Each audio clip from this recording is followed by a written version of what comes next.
ગુજરાતી કલા, સંસ્કૃતિ અને સર્જનાત્મકતા પ્રતિભાને વૈશ્વિક સ્તરે ઉજાગર કરવા માટે એક નવી અને મહત્વપૂર્ણ પહેલ રૂપે ગ્લોબલ ગુજરાતી એવોર્ડ્સની પ્રથમ આવૃત્તિનું સત્તાવાર લોન્ચિંગ 9મી ફેબ્રુઆરી 2026ના રોજ કરવામાં આવ્યું.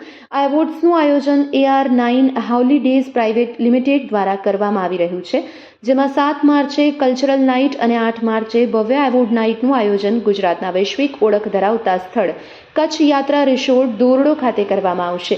આ એવોર્ડ્સના આયોજન અંગે AR9 હોલિડેઝ પ્રાઇવેટ લિમિટેડના ડાયરેક્ટર તથા કચ્છ યાત્રા રિસોર્ટના સ્થાપક અરવિંદ રૂપાલિયાએ માહિતી આપી હતી. આ પ્રતિષ્ઠિત એવોર્ડ્સનું સંચાલન અને માર્ગદર્શન હેતલ ઠક્કર, જીગર ચૌહાણ, વિવેક ઠક્કર દ્વારા કરવામાં આવી રહ્યું છે, જેમણે ગ્લોબલ ગુજરાતી એવોર્ડ્સને માત્ર એક એવોર્ડ ફંક્શન નહીં, પરંતુ ગુજરાતી ઓળખ, ગૌરવ અને વૈશ્વિક પ્રસ્તુતિનું મંચ બનાવવાનો સંકલ્પ વ્યક્ત કર્યો છે.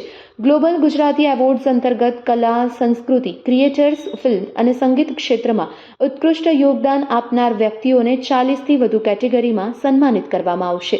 Report by Ashwin Limbachiya, Ahmedabad. અને આ કાર્યક્રમ સંપૂર્ણપણે અમારા આયોજક મિત્ર જે અરવિંદભાઈએ કીધું એ પ્રમાણે આયોજન થઈ રહ્યો છે. અને આખી આ જે બ્રાન્ડ છે ગ્લોબલ ગુજરાતી એવોર્ડ્સ, એ આઈપી હું મેનેજ કરી રહ્યો છું. અને આ આઈપીને વર્ષો સુધી અમે લઈ જઈશું, ચલાવીશું એવી ખાતરી સાથે આ first addition global Gujarati award 2026 આજે અહીંયા મૂકી રહ્યા છે. આ ગ્લોબલ ગુજરાતી એવોર્ડ 7 અને 8 માર્ચ કચ્છના ધોરડો ખાતે કચ્છ યાત્રા રિસોર્ટમાં થવા જઈ રહ્યો છે. 7 તારીખે ત્યાં કલ્ચરલ ઇવેન્ટ હશે કે જેમાં ત્યાંનું local culture, local folk, local artist જે કહેવાય એને એક પ્લેટફોર્મ આપવામાં આવશે અને ત્યાં એ લોકોને સન્માનિત કરવામાં આવશે. 8 તારીખે જે ગ્લોબલ ગુજરાતી એવોર્ડની નાઇટ છે તેમાં 40 જેટલી અલગ અલગ કેટેગરી છે, જેમાં ગુજરાતી કલાની વાત હોય, સંસ્કૃતિની વાત હોય, ક્રિએટર્સની વાત હોય, ફિલ્મની વાત હોય કે મ્યુઝિકની વાત હોય, આ દરેકે દરેક પાસાઓમાં અલગ અલગ કેટેગરી હોય.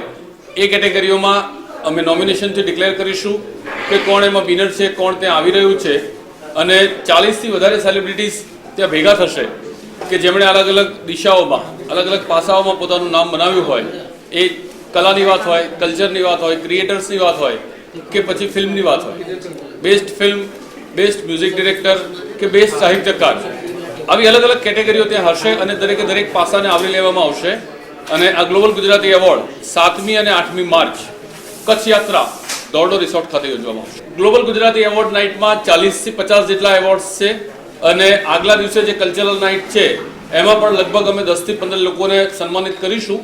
એમને એવોર્ડ, ટ્રોફી અથવા મોમેન્ટોથી સન્માનિત કરીશું. પણ એ જે છે બેઝિકલી લોકલ ફોક આર્ટિસ્ટની વાત છે. અને 8 તારીખે જે છે એ પ્યોર કોમ્પિટિશન સાથેના ફિલ્મ, મ્યુઝિક, ક્રિએટર્સ અને કલા ક્ષેત્રના લોકો રહેશે.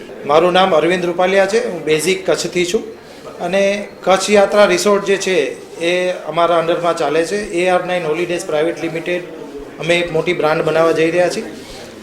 આ જે કાર્યક્રમ અમે ત્યાં લોન્ચ કરી રહ્યા છીએ ગ્લોબલ ગુજરાતી એવોર્ડ, એમાં વ્હાઇટ રણ એવી રીતે પસંદ કરવામાં આવ્યું છે કે ખાસ કરીને ઘણા સમયથી મોદી સાહેબનું એક વિઝન છે કે આ જે વ્હાઇટ રણ જે છે ને એને ગ્લોબલ લોકો જાણે. જેમ કે વિશ્વ ફલક ઉપર લઈ જવા માટે 2 થી 3 વર્ષ પહેલે ત્યાં G20 સમિટ પણ કરવામાં આવેલી હતી. અને અમને એક સારો એવો વિચાર આવ્યો કે ગુજરાતના જેટલા બી સેલિબ્રિટી લોકો હોય, જે લોકો એકચ્યુઅલમાં ગ્લોબલ હોય, ગુજરાતનું નામ રોશન કરતા હોય, એવા 40+ કેટેગરી અમે નક્કી કરીએ છીએ. એવા સેલિબ્રિટી લોકો આવશે. ત્યાં 2 દિવસનો કાર્યક્રમ હશે, કલ્ચર પ્રોગ્રામ બી રાખવામાં આવ્યો છે અને એક એવોર્ડ કાર્યક્રમ ત્યાં અમે રાખીએ છીએ, જે ગ્લોબલ લેવલ ઉપર લઈ જવાની એક અમારી કોશિશ રહેશે. 7 થી 8 કેટેગરી અમે લોકો અત્યારથી નક્કી કરીએ છીએ, જેમાં ફિલ્મ ઇન્ડસ્ટ્રીથી લઈને મ્યુઝિક છે, કલ્ચર પ્રોગ્રામ છે, જેમાં સારા એવા કોઈ બિઝનેસમાં બી ગ્લોબલ બનેલા હોય. ઘણા બધા એવા લોકો છે કે જે 2 થી 3 વર્ષમાં પોતાના બિઝનેસને ગ્લોબલી લઈ ગયા હોય, તો એવા લોકોને બી અમે પસંદ કરશું. કરીબ